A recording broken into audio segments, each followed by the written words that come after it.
Welcome to my couples therapy session. Couples therapy session. With Denise. This is the marriage episode. On my right, Todd on my left. The marriage episode. I'm terrified. I didn't know this was the marriage episode. No, it's not. We get to talk about... But you are married, so this makes it a marriage episode. We are married, yes. Yeah, okay. We do get asked a lot of questions about, hey, how do you operate as a married couple in business? Yeah. How do you organize things? How do you communicate? I think one of the biggest things that you've helped me work through or help me understand is shedding the spirit of poverty, which you named. I didn't come up with that name, but I really like that name, so I'm going to claim it as my own from now on. Thank you for that. And you're married to me, so you don't have a choice. I don't have to give you credit. What's his is yours. What's yours is his. Yeah, exactly. Exactly. So do you want to talk a little bit about that and really what that means and why it's such a big deal that people struggle moving from a space that they don't even necessarily think they're in poverty to being able to thrive? So I think first we would need to define what does that actually mean? What is the spirit of poverty? Right. So it's a mindset, basically. It could come up. It's having a lack mindset about things based on how you've grown up or how you were raised or things that have happened to you or that sort of thing. Does that make sense? How did you become aware of it, though?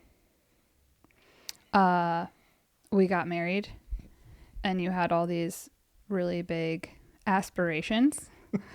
And I came from originally the ghetto of Akron.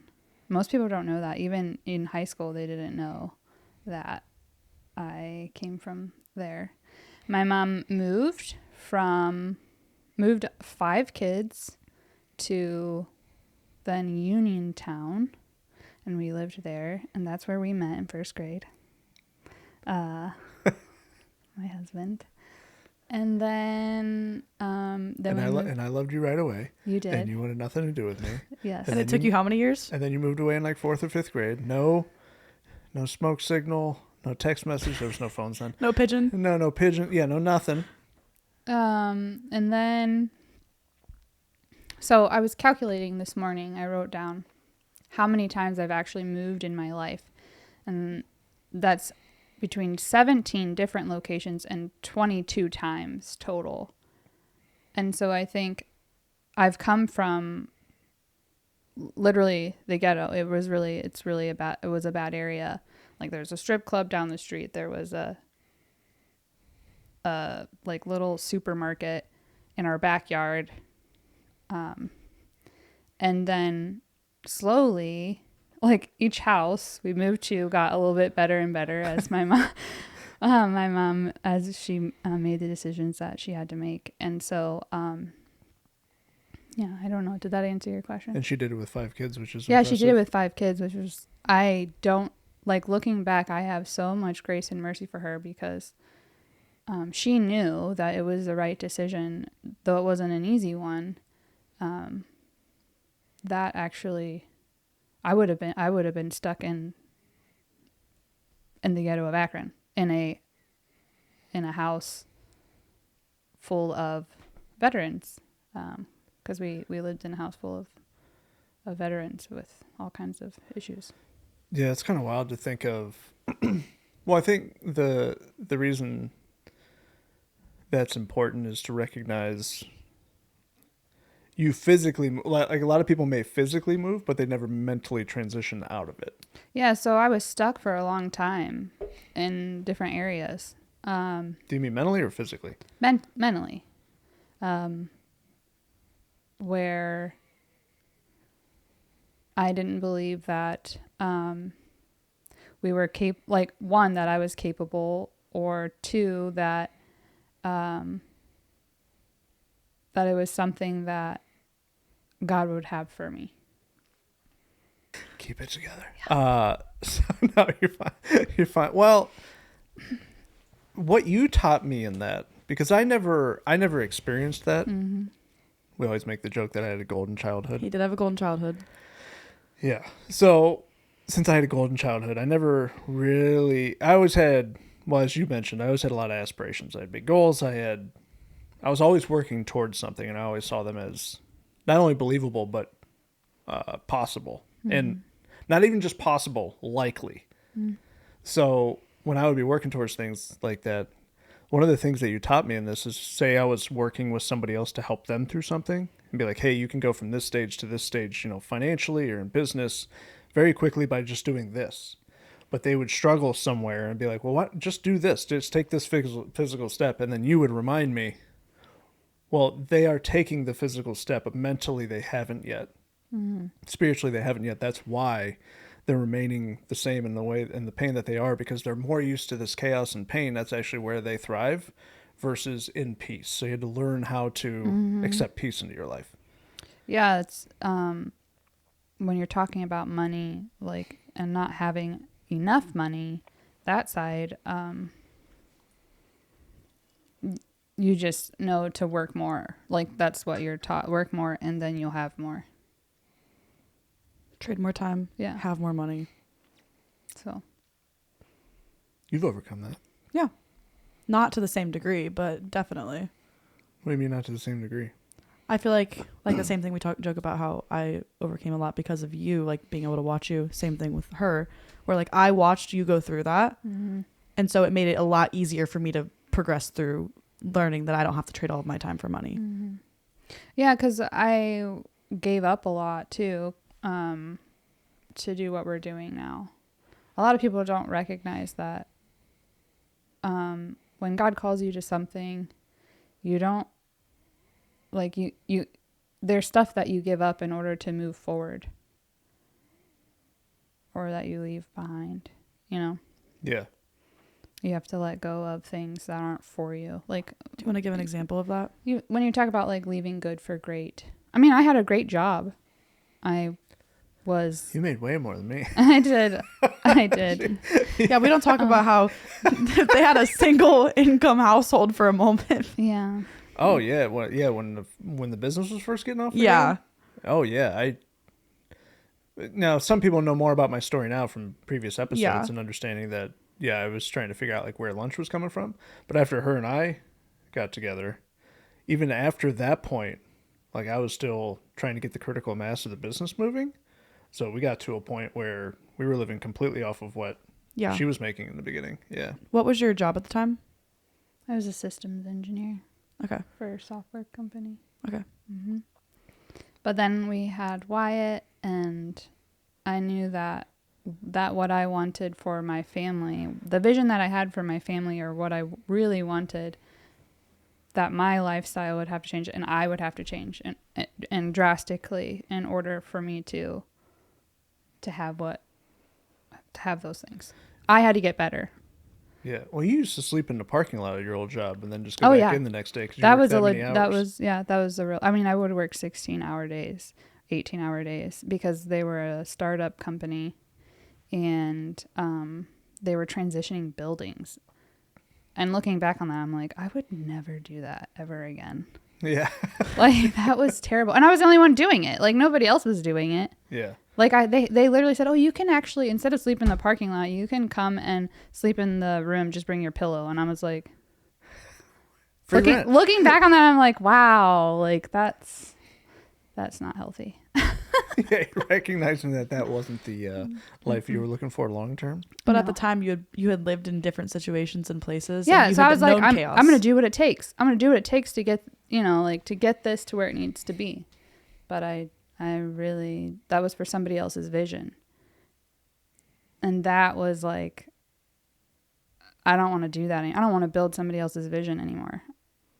Yeah. So, how long did you work there before you started to recognize that? I remember going into work one day, and a woman said to me, "We're here to heal the sick, raise the dead, and cast out demons." And I turned to her, and I looked at her, and it was a verse that I read the day before. And I looked at her, and I was like, what did you just say to me? And that was about the time where I was like just really seeking the Lord on like what it is that I need to be doing, and where I like he was doing the real estate stuff, and I just knew it wasn't what I wanted anymore. Like, and I wanted to have purpose and meaning more than just coming in and earning money. So when you quit that job and that was your last job before you were just staying at home, right? Yeah, because I left that job, Yeah. went to the software company, Okay.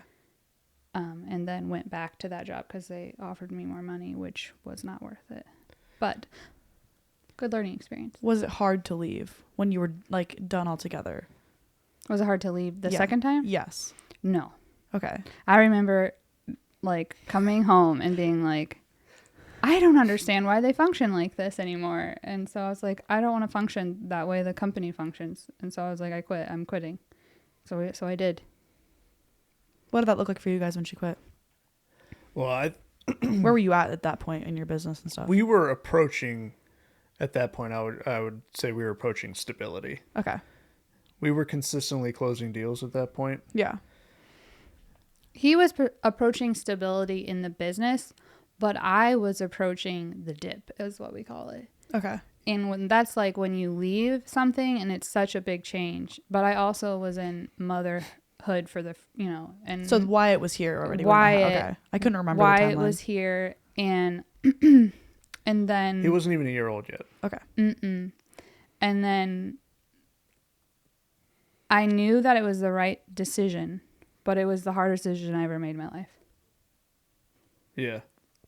That it was rough. against everything you ever knew about how to Right. work and how to make money. Working, business, raising kids, it's not easy. Yeah.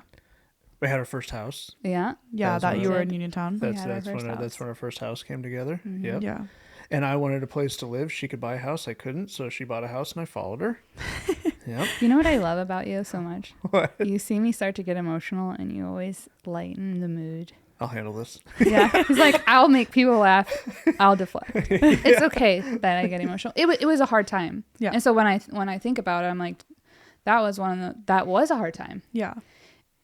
And nobody knows except the family, like what we actually went through. And he was just starting the business. Really.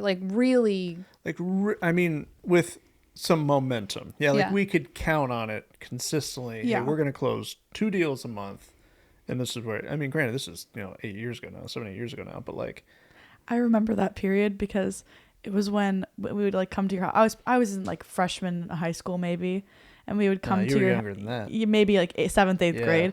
We would come to your house, and like instead of eating like, oh, like Dee's gonna cook, it would be like, we're gonna go get Chick-fil-A today, and that was like a big difference because we could Yeah. afford to go out to eat. It was a big deal. Yeah. It was. Yeah. Yeah. So I remember seeing that difference like in your guys' like business and how you were able Mhm. to afford to do more things. Yeah. Yeah, you did see more of it than I realized, actually. Yeah, I was Now that around a you lot say because that, I was watching Wyatt at the time. I was Yeah. babysitting at your house like 3 or 4 days a week. I maybe 3. forgot about that. Yeah, and so I was just around observing, always seeing things, the conversations you were having, you working. Yeah, I was watching you work. as a husband, it was like what she was talking about was a little confusing. Not just challenging, confusing, because as the husband, you're trying to be a provider, you're trying to be on top of everything, you know what I mean? You're trying to be that foundation, right? You're also trying to build a business so that you can support like your house too. Absolutely, Yeah. absolutely.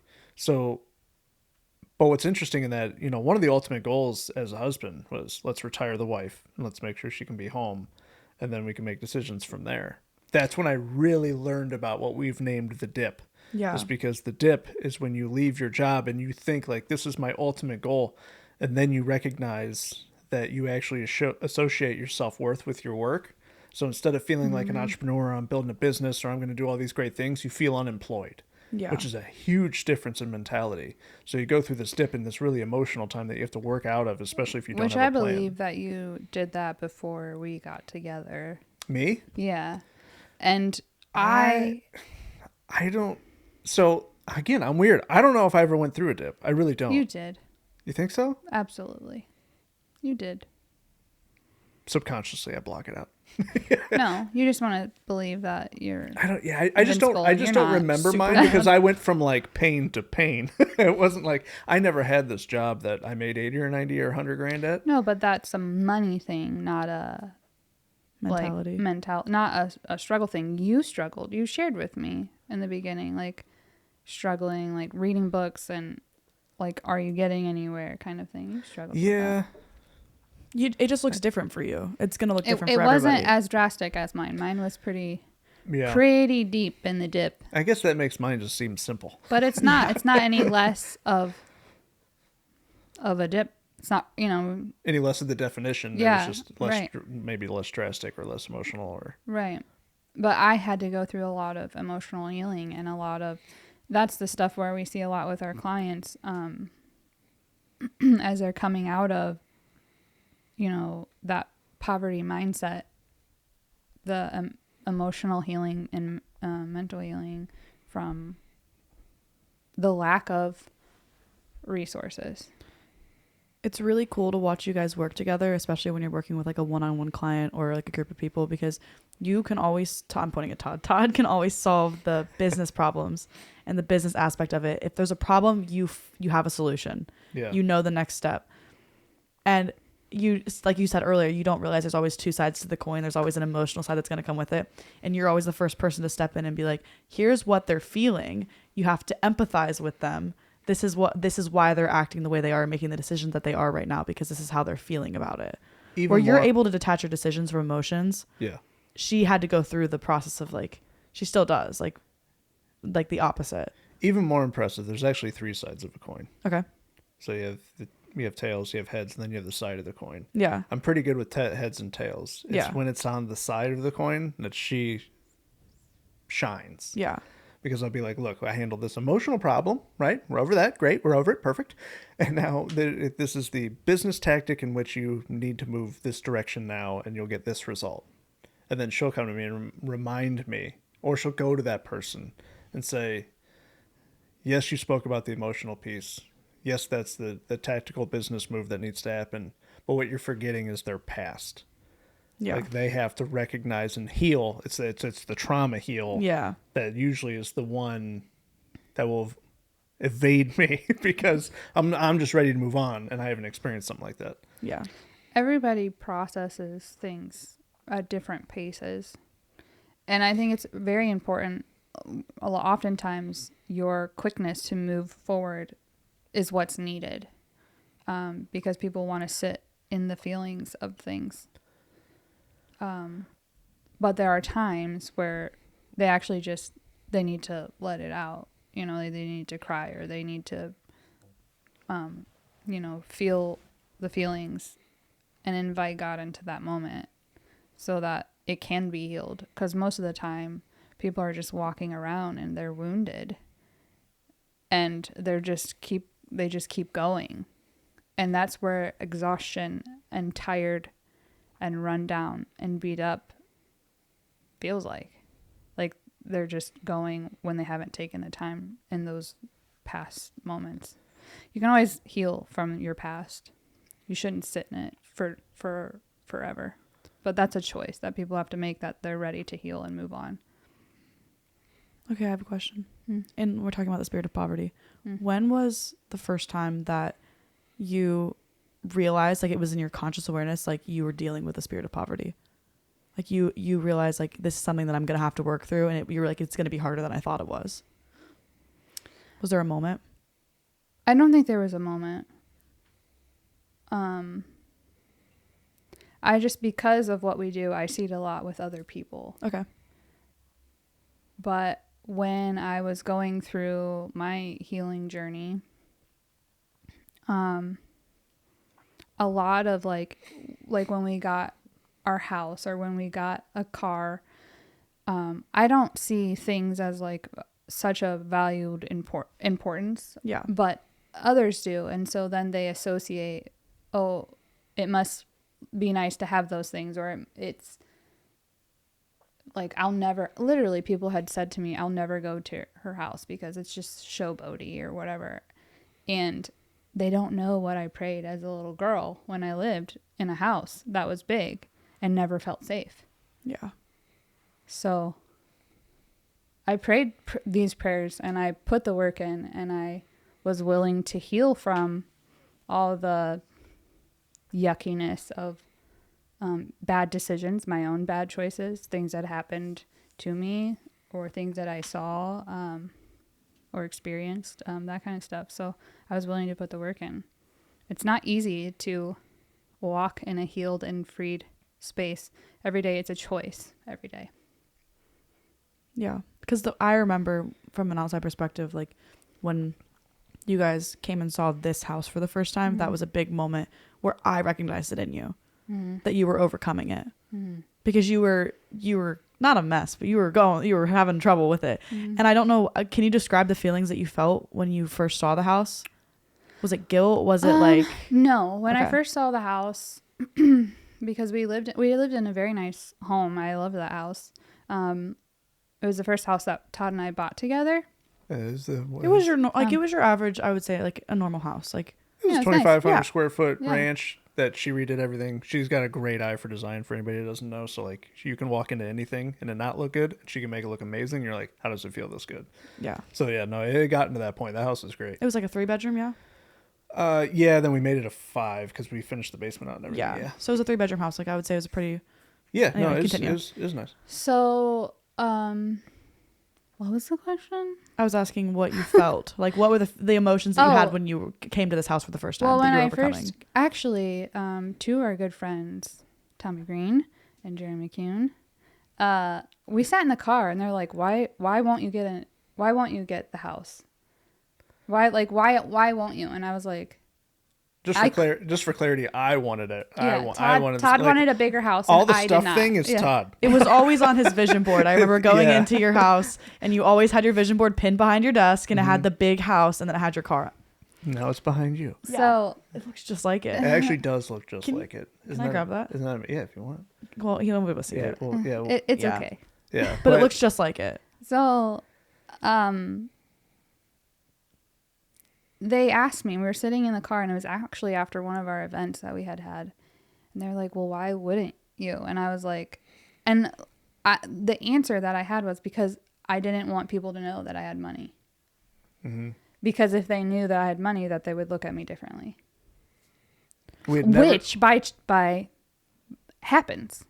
Because It does if you happen. look at the comments of things, but Yeah. God was preparing me because I had to step out in order to be able to show people that it is possible and it doesn't make us bad human beings to have money and or to have nice things. Like, it's okay to have nice things. Like, I was used to, like, we lived in rentals. Yeah. So I was used to always having to, like, put work into everything to make it look nice. So he says, like, oh, you always have an eye for that. I learned how to. Yeah. I learned how to because of my mom and my dad. My dad always fixed that house, that first house. He made it beautiful. It was the nicest house ever in the ghetto. Like, Yeah, they were Yeah. actually both good at it. yeah. Yeah. And so I probably got that from my parents. So And while she was going through this, what were you thinking when you're looking at the house? What were your thoughts? Oh, it was so simple for me. I was just sheer joy and excitement. Let's go. Let's do it. I'm in. Let's roll.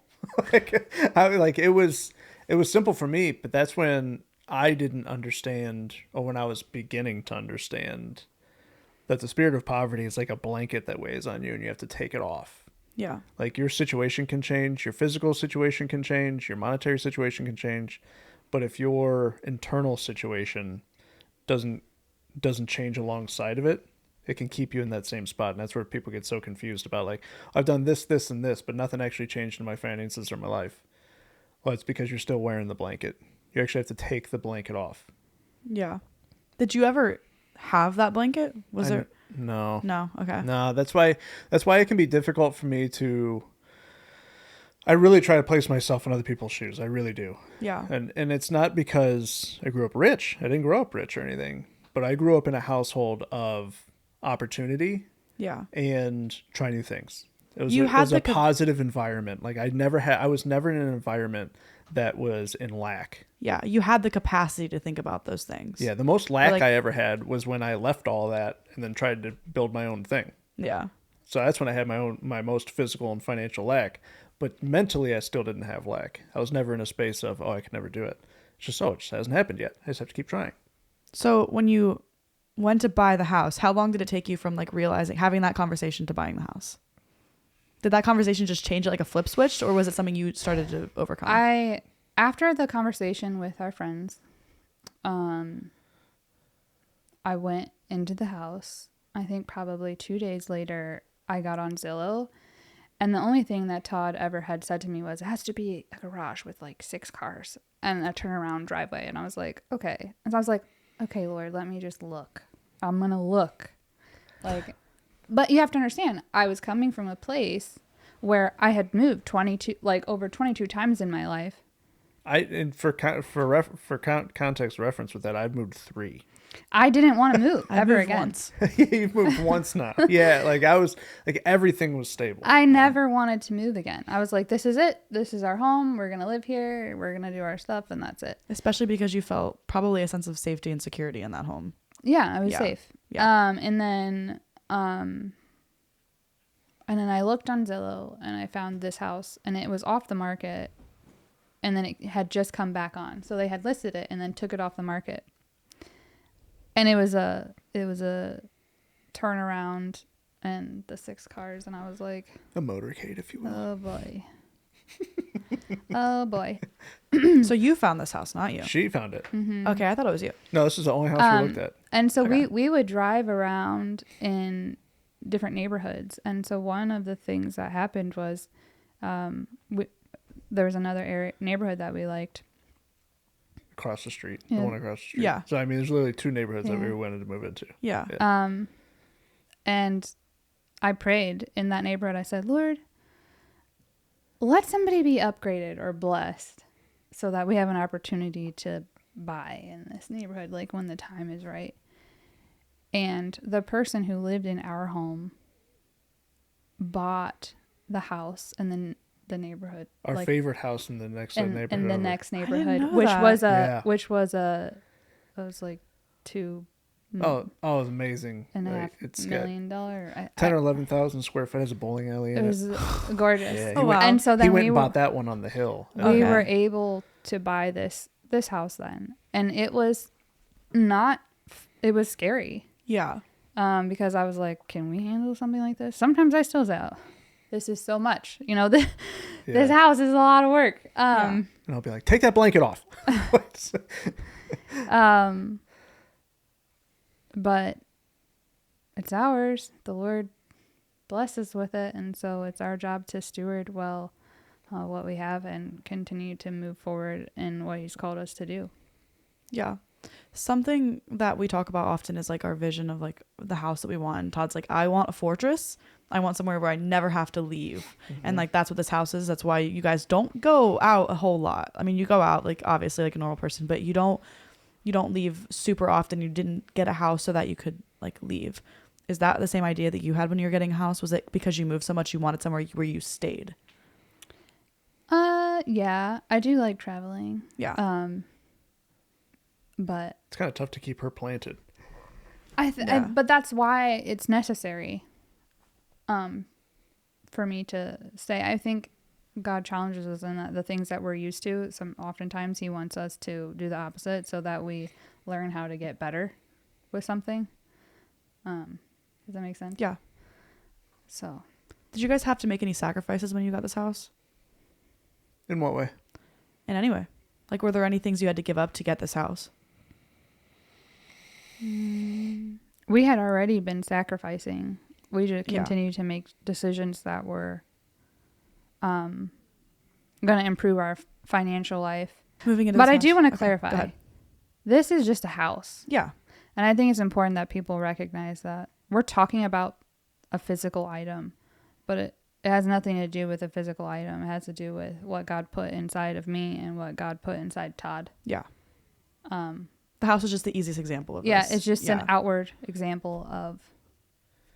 It's an easy one for people to understand and kind of Yeah. take in. So when you were talking about because you were scared of how that people would know you had money and how they would treat you. And you said there were some people who like would not come to the house or anything like that. Yeah, there were times people who they were upset, or I honestly, some of it I don't know to this day. I probably never will understand.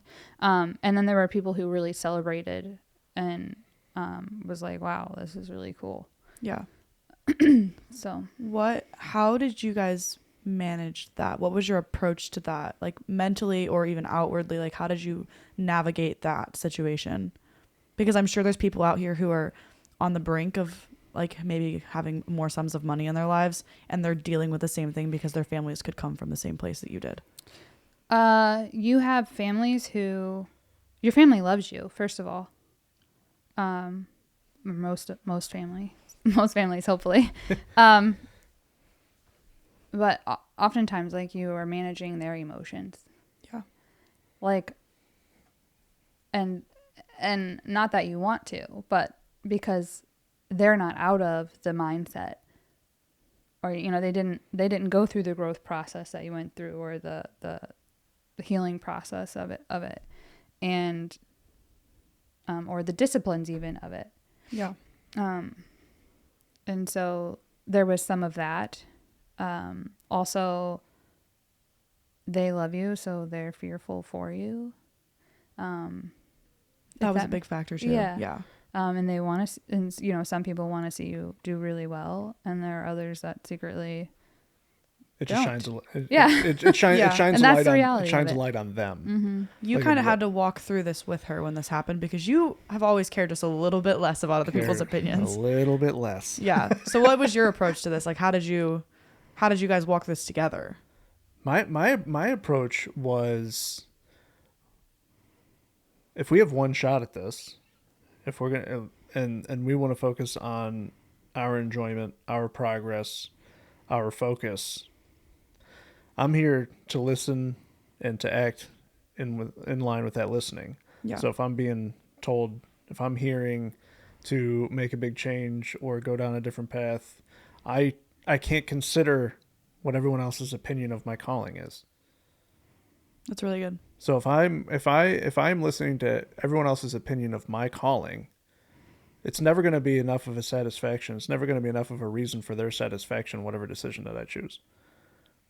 Were you going to say something? So if that's the case, I'm going to go down this path and I'm going to live it to the most fulfillment that I possibly can. And if I other think people want to get on board with something. I don't mean to cut you off. No, you're good. Something that's been important, or that's important to say, is that Todd and I have done this together from the beginning.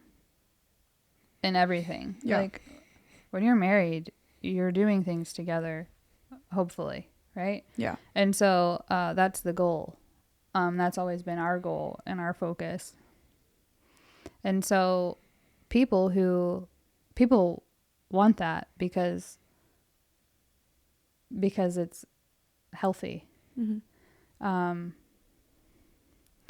And so with that comes, when you come again, like when you're walking in something and you're a healthy person and then an unhealthy person gets around you, it exposes the unhealthiness in them.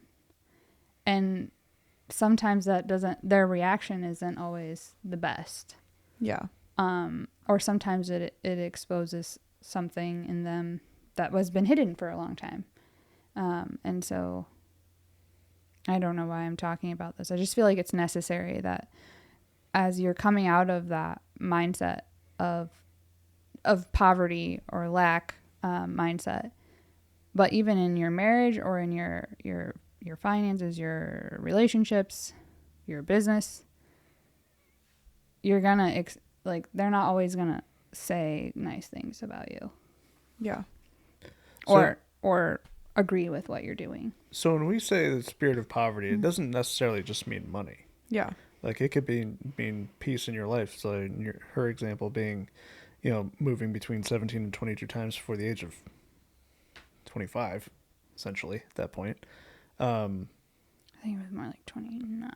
29? Yeah. 28, 29. So for her, like, stable or normal Like the level of stability was moving all the time. Or like if there was a moment to sit in peace, the peace was more uncomfortable than the moving. Yeah. So shedding the spirit of poverty doesn't just mean, oh, well, you have a lack of money. You can have a bunch of money and have more problems. So it's Right. not just about the money. It's about the understanding of the peace Yeah. within you. Are there other, would you say there's other examples of the spirit of poverty that's not money or peace? It's not money What- or peace. Yeah. What other ways can people experience it? Well, you can think about it in relationships for sure, Okay. right? So if you could think about the person who struggles to have an ongoing relationship, or the person who struggles to keep one, like it kind of hits after a year, I fall out. Why is that? Like what is that moment where like, oh, I'm bored now. It's not as exciting anymore. You get over the honeymoon phase, if you will, and then after that, you end up seeking other options. Like that's a mindset. Like you haven't developed any grit and rhythm and understanding that you can continue to grow past 12 months with someone. Yeah. I also don't believe that that's necessarily all of that is poverty spirit. There's different reasons for stuff like that. But I wanted to say something about the boundaries. So another thing is like when you're moving towards the things that God's called you to, for the people who don't align with you or don't agree with you, or they're not benefiting anymore from you, they quickly fall away, and it exposes their reason why they were around to begin with. And that is actually probably that's a pretty difficult thing to go through, because you're like, okay, I made a decision to grow with these people, but then God says, okay, now it's time to go and go to this next phase, and to see like the true intentions behind somebody's reason for even having a relationship. I see it all the time where people have taken advantage of us, or Todd, I think that's an important thing, is establishing healthy boundaries in business and business relationships. And to be honest, I'm still learning some of that. And I think I'll continue to learn those things as we continue to grow in business. So, yeah. Would you say that like learning to overcome the spirit of poverty is an ongoing thing? You're still learning that then? it's a daily thing. Okay. Any spiritual Yeah. thing you're coming out of is a daily walk. Is it getting easier? It gets easier to identify. It doesn't make anything less painful. Anytime you're growing, it's painful. Yeah. Or you're getting pruned, it's painful. It's not always rainbows and sunshine. So Yeah. it's painful, but it's also really worth it, because you get to see like the pain that you experienced. You get to see it in someone else's life. Like by speaking into their life, you get to see their life completely transform, just yielding and sharing the lessons that you've learned. So There's a level of growth that happens once you realize that you're the value and not the money. Yeah. That's a big one. I think that's the biggest kind of tipping point that I see people with, is when they recognize that they're actually the value and that the money doesn't just show up because it shows up and it's just a random thing and they just wish more of it would show up. When they recognize it's how they act that creates a certain result, and that result gives them the byproduct of money, that's when things get exciting to me, because you can see that switch in people. Yeah. And then, to my point earlier of, hey, there's three sides to a coin, tails, heads, and then the side. That's when she's good at really recognizing the side of the coin, or that ridge in the side of the coin that says, hey, they're doing the results, or they're doing the actions. They recognize they're the value and they're the results, but now they have to get comfortable with being that person. They have to normalize being that person, as opposed to just going back to the way that they were, the old 2 steps forward, 3 steps back mentality. when you say value, like what do you mean? I ask these questions and he doesn't like them, just so you know. Every time, Because I make him explain just things. cut the every time we podcast say here. something, she goes, "What do you mean? Why? Why? Why?" I like to go for the We can deeper, just cut the podcast deeper- here. It was a good episode. Yeah. deeper things. Ask your question again. What was it? So, Okay. well, But why? in business, like when you say you're the value, not the money, like in Yeah, that, how do you- people will put the dollar above themselves. Mm. They'll see the dollar as more valuable than them, so they'll put money out, or they'll spend it in a specific way, or they don't understand that if you're the value, you're the one who's actually bringing it to you through your actions, right? Now, it's all a blessing from God, but like you want to be in partnership with that. Would you agree with that? Yeah, so you're saying that another way of putting it is that, you know, Jesus died for us. And so you're saying that what he did was valuable. Like that's how much he loved us. So, Yeah. and that's over money, that's over anything. Yeah. That's And he took basically that- what and you're he- and He saying. took that action for us. Would you say that Denise sleeping? I know you hate when I call you Denise. My Aunt D, So weird. when she was sleeping, That's so weird. Aunt D, sleeping in the car outside of work, that she was putting the value of money above herself. You are putting For sure. the Yeah, value, for the sure. value of someone else's vision Yeah. and profitability above Absolutely. your own. That is a great example. Exactly. Once people recognize that they can take control of that, things get really exciting. So something we didn't talk about or cover, and just like briefly, we don't need to get super deep into this, but so that the people know, the people. Todd, your like mission, your calling is to end financial suffering, Mm-hmm. and we talk about that all the time. Yeah. And you talk about how not every person's gonna have like a mission statement like that. Like you're just like that came to you. What would you say that in all of this that you found called to, that you felt called to, or what's your calling? I am called alongside him. Okay. So I know that I am, whatever we do, I'm going to be there with him. Okay. I'm going to be supporting him. I'm going to be, sometimes it's changing diapers. Sometimes it's talking to people on calls. Sometimes it's taking notes. Sometimes it's paying bills. Sometimes it's Mulching. mulching, pulling weeds. Sometimes it's finding somebody to do that for us, which I would like. And so sometimes it's talking to other people. I'm called alongside to help him. That's what I know. And I have much purpose in that. And I think a lot of people downplay that. And in the world, like in the culture. That's what I was gonna say. But the more and more that we do things together, the more and more I see the value in it all. Yeah.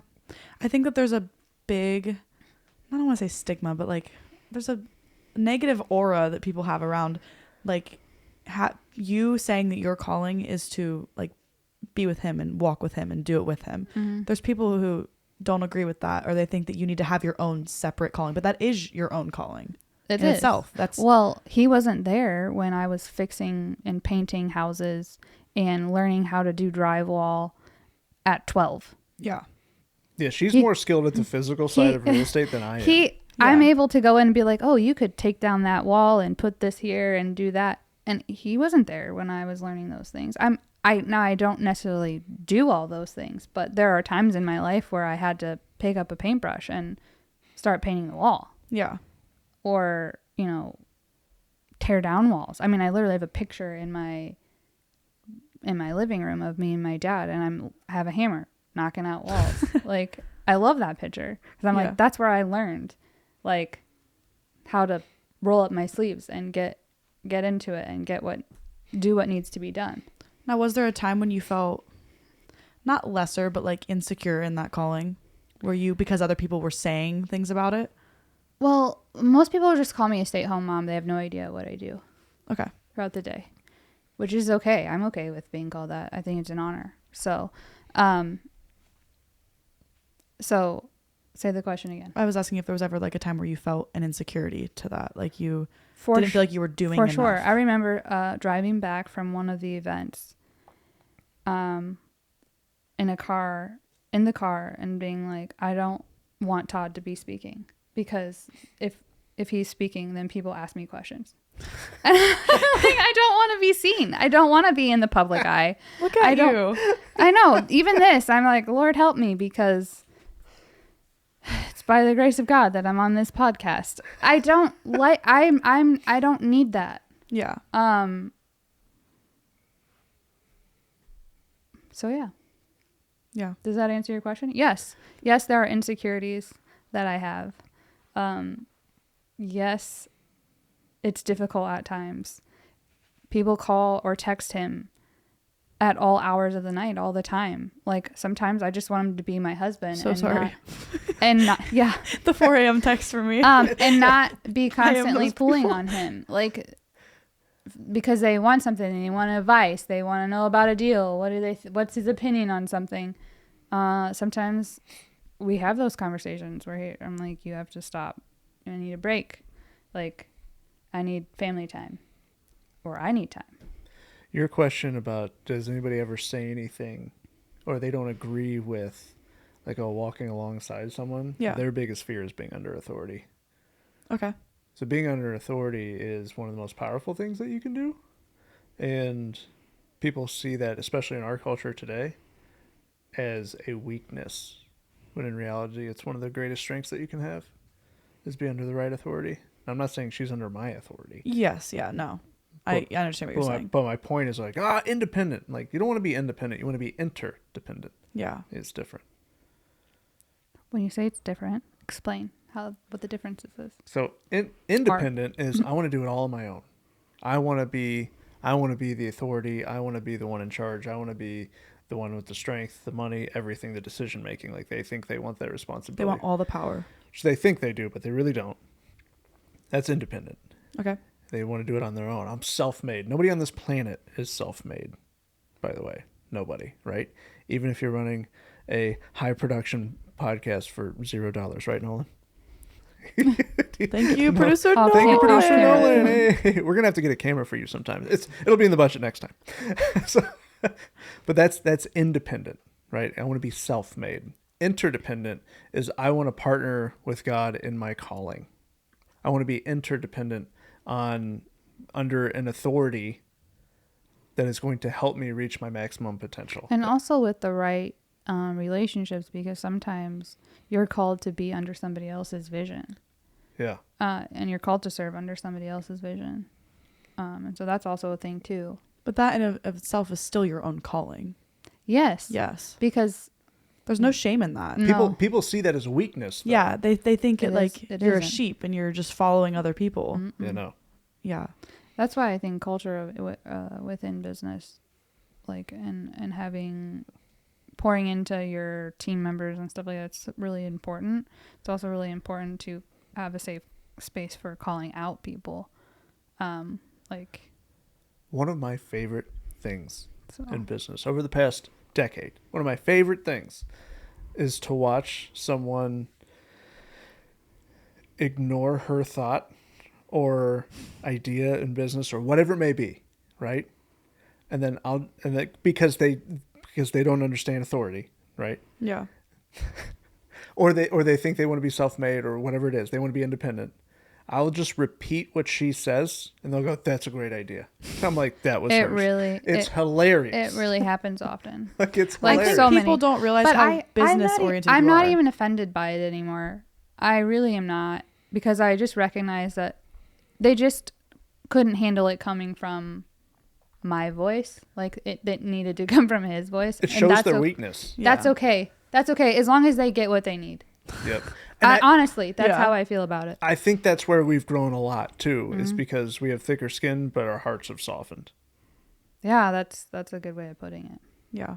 Because it used to be like, why didn't you just listen to her? It's exactly what she just said, and it would be. Or a thing. I would be super upset about it for like days, and he'd be like, It "Why would- are you still bothered by this?" I'm like, "I don't even know." Yeah, it's their. It's their. Notice how you had the solution. It was their problem, not yours. Yeah. Yeah. Now I just will go up to him and be like, psst, psst, psst, hey, this is Hey, what they go need. say this. This is Yeah. what they need to hear, but they don't want to hear it from me. But it's It's gonna come better from you. I think that's something too. Oftentimes with working with spouses on our calls, like, we'll say what their spouse is saying, but because it's coming from us, they're going to listen to Yeah, you. but at the same time, the Bible says out of the mouth of 2 or 3 witnesses that his word would be established. And so sometimes the spouse, although it doesn't feel good, is like the first person to say what needs to happen. And then God will send the second person. But if the spouse is too busy being annoyed by the spouse being the source Yeah. of Just the over Being the one to with poke everything. that point. Yeah. then they miss it. Yeah. Or, so. It's a big reason why I was so excited for you to be on the podcast. Elaborate. People, especially men, people have problem listening to women in business. I don't know why. Like Yeah. some of our greatest successes ever have come from her mind. So I wanted you to be on the podcast. That way people would have they could be under an authority, right? Even if they're older than you, but you've gone through and had different experiences. And if you share that experience, you're an authority in that experience. I actually wanted to talk to you about that. I was watching that podcast where you said about age and you're like, well, I can only speak to the people below where I'm at. That's not true. I actually That's got a lot of actually- people making fun of me because I said the 35-year-olds exist. Well, I got so many 35-year-olds. texts. I want to say, like, is people who are willing to learn. They don't care who the vessel is, whether it's a woman or a man or a young person or an old person. I have Wyatt teach me things. Like, Wyatt teaches me things, and I am amazed. Like, Yeah. and like so it doesn't matter. Like, well, you guys are only this age, and you're helping people that are older than you. Age does not matter. Gender doesn't matter. Yeah. What matters is, are they willing to learn and put to work what you're sharing with them? Yeah. How quickly are they willing to apply that wisdom into their life? And apply it with the right heart. Because some people will apply your wisdom, but their heart will be wrong, and then they don't do well. I experienced what you guys were talking about. How you're like, I say something and then he says that and it's fine. I experienced that with some of my friends where like I've brought some friends around you and I will tell them something about 15 times. The second Todd says it, it's like, oh, we should totally make that change. Let's do that. That's such a good idea, guys. But you can't be offended. No, I'm not offended by it. If you are offended. Because then, I do it too. Sometimes you'll tell me something. I know I'm aware I do it. And I'm trying to get better about it. You'll tell me something and then he'll say it and I'll do it. But then I've noticed now that you whisper in his ear sometimes because the way things come out, the way he words things, I'm like, that was Denise. That wasn't Todd. I have to practice. well, sometimes it's Yeah. just knowing your audience, I guess. Yeah. To the point of learning from anybody, yes, I learn a ton from Wyatt every single day. My dinosaur vocabulary is unmatched. But I learn things from Anya, and she's a year old. Like she'll teach, like she'll be working through something, and she'll teach absolute fearlessness or just the absolute determination of grit. Like, if she falls, it's right back up. It's never should I do it again? It's always straight back to whatever I was going to be doing. Or I'm going to go back to the same piece of tape that's on the side of the couch that's meant for the cats to stay off the couch. And I'm going to go back and peel it off 479 times, even though Dad's pulled me off of it 478 times. I'm like, that's true. I mean, that's a real thing. Like, if you look at it from that perspective, like, why did I stop doing this thing after failing at it 3 times? What if I tried 475 more times? That's 478, by the way. Thank you. Just keeping my math together for you. I was doing the math in my head. We're going to have a math joke every episode. Thank you. Just for you. So to wrap things up, this whole episode was kind of about the spirit of poverty. For anybody going through something similar that you went through, I'm kind of putting you on the spot. What would you say to them to encourage them in the right direction? What advice do you have for them? Can we back up one step, actually? Yeah. Can we ask how to become aware of it and then move into that? Yes. Because I am still amazed that you were aware of that. I remember the first time you told me about it. About what?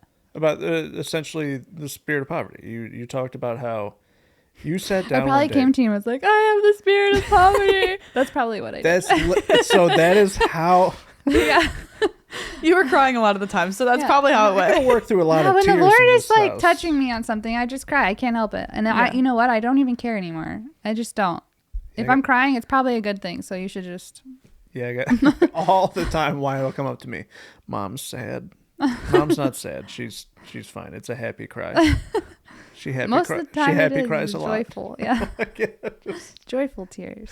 he'll just come up and put his hand on her. It's okay. He has the sentiment of his dad. Yeah, It's gonna be fine. touch. You're Yeah, gonna be great. You're good. You're Life's good, gonna go Mom. on. I You're promise. So how did you become aware of it? How? Yeah. So what happened was very similar to that, but what made me realize that it was a true thing was just from transitioning from chaos to stability to thriving. Like there were stages throughout of like you would operate really well in chaos in the beginning. Like it was just normal. Because the pressure was there. Right. Because that's what you were used to. And then we moved into stability. And I And then remember, I didn't know what to do. Yeah. I was like, I was wait. like, I have to do something. Let me break it. Literally, this was the conversation we would just have. had We this, would be yeah. like, can't you just sit down? Or Like, what is wrong with you right now? Like, why does something have to be wrong? Did you know that nothing has to be wrong? And that was one of the conversations we had. It was like, well, I've never had a situation where something wasn't wrong. or I wasn't having to solve either my problem or somebody else's problem. Yeah. Yeah. So we would go. Most of the time, somebody else's problem. So then we would And then I seek, could never solve my own because I was too busy solving everybody else's problem. which is more comfortable to solve someone else's than your own. Right. Because you Yeah. don't have to sit in your own stuff. So then. to answer your question, which is, what would I give them? You need to sit alone with yourself and invite the Lord to expose in your heart the areas that you need healed or free from. Yeah. That's what I would tell them. Turn toward the pain. Turn toward Yeah, what you're like ask avoiding. yourself questions like why every time Why can't I sit in peace? Why can't I sit quietly with myself? yeah, why is it when it's time for me not to work, I can't stop thinking about work? Why can't I be present with my children when I come home from work? Or why can't I, like, why is that my focus? Why do I why- have to turn on a podcast while I'm in the shower or Why do you always have watch to have YouTube noise? while I'm eating my dinner? Yeah. Turn off your TV. I would tell people, stop watching TV for a week and your phones. Put your phone down. Go hang out with friends less for a little while. Because some people, that's just it. They have to be constantly around people. Yeah. Or, I mean, those are just examples. Apply how it fits to you. And really ask the Lord to expose those things in your heart that need exposed, and also be ready for His response, because And probably have your feelings hurt and not want to hear it. yeah, it doesn't feel good, but it's worth it. And what's so good about it is that He's so merciful and so loving that He'll heal those places because you asked. Yeah. And you took the time to quiet yourself and to I mean, even if it's just 5 minutes. I have advice for the spouse. That I was about to say, do you have anything? I for really- somebody I really walking next do. to There- that person. I really do, because this was a big moment for me. Because it was really difficult for me in the beginning. So if you have someone that's in your life that's going through that, one, be prepared for the response. But two, don't chase. What do you mean by that? You cannot chase what that person's going through to like try and pick up those pieces or solve the problem for them. So I, problem solver Todd, was like chasing after her, trying to pick up the pieces and like solve these things that when in reality she needed to do it on her own. And she probably just needed your support through it. Exactly. She just needed me to be there when she said, hey, I need you here for this. That was it. I didn't need to go chase and try and solve those problems and try and be there nonstop 100% of the time. Or try to make me laugh when I'm having an emotion. Yeah, like Because people don't know this. I never was a crier for most of my life. a tough bird. I never had an emotion. I would never show an emotion. I can attest to that. I'd never seen you cry. No. And then That's why I nicknamed her the Iron Bird. and so now when I have when the feels come and I have the cries, I'm like, oh, I'm gonna let it go because I needed it. Yeah. So Yeah, and for the spouse who's look, who's experienced the 180-degree difference of that, the exact opposite of that, Yeah. you cannot chase that. So if you're trying to chase that, it's just going to exhaust you and frustrate you, and you're going to find resentment in your relationship and in yourself and in the other person as opposed to support. So all you have to do is actually, while they're sitting, you sit.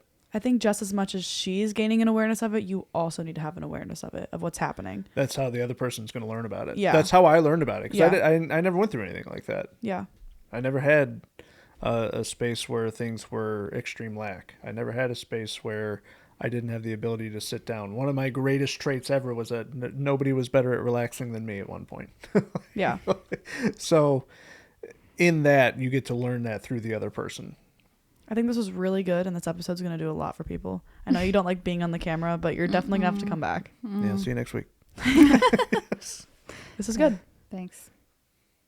Thanks Okay. for having me. That's a wrap.